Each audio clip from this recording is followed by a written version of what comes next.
Suzi nekumata kwa mapita semu, nekumata kwa machoni pa mkoa.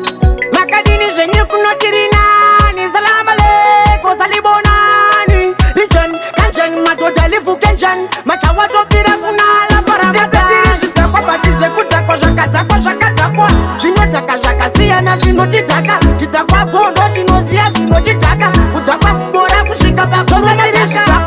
Kutakwa shakatakwa shakatakwa. Shinotaka shakasia na shinotitaka. Kitakwa bondo chinozia shinotitaka. Kutakwa mbora zamara paguru mataka. Magalo kusipi marova machovera mberi.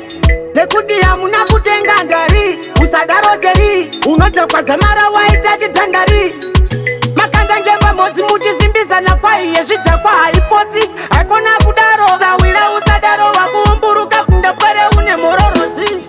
Tese tiri zvidhakwa batizve kudhakwa zvakadhakwa zvakadhakwa. Zvinodhaka zvakasiyana zvinotidhaka. Chidhakwa bondo chinoziya zvinotidhaka. Kudhakwa mbora kusvika pakozomirizvidhakwa zvekudhakwa zvakadhakwa zvakadhakwa. Zvinodhaka zvakasiyana zvinotidhaka. Chidhakwa bondo chinoziya zvinotidhaka. Kudhakwa mbora dzamara paguru Berani kuno kurindi mowa wakumata nyumba haribe kumata zamwa mowa. Kumata kwa masuzi nekumata kwa mapita semu, nekumata kwa machoni pa mkoa.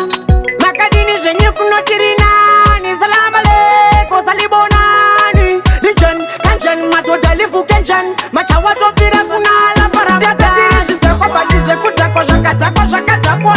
Shinotaka shakasiyana shinotitaka. Chitakwa bondo chinozia shinotitaka. Kutakwa mbora kushika pakoza mirisha. Kutakwa shakatakwa shakatakwa. Shinotaka shakasiyana shinotitaka. Chitakwa bondo chinozia shinotitaka. Kutakwa mbora zamara paguru mataka. Magalo kusipi marova machovera mberi. Nekuti hamuna kutenga ndari. Usadaro deri. Unotakwa zamara waita chitandari. Makanda ngemba modzi muchizimbizana kwa iye zvidhakwa haipotsi. Haikona kudaro zawira usadaro wakuumburuka kundapwere une mororozi. Tese tiri zvidhakwa batizve kudhakwa zvakadhakwa zvakadhakwa.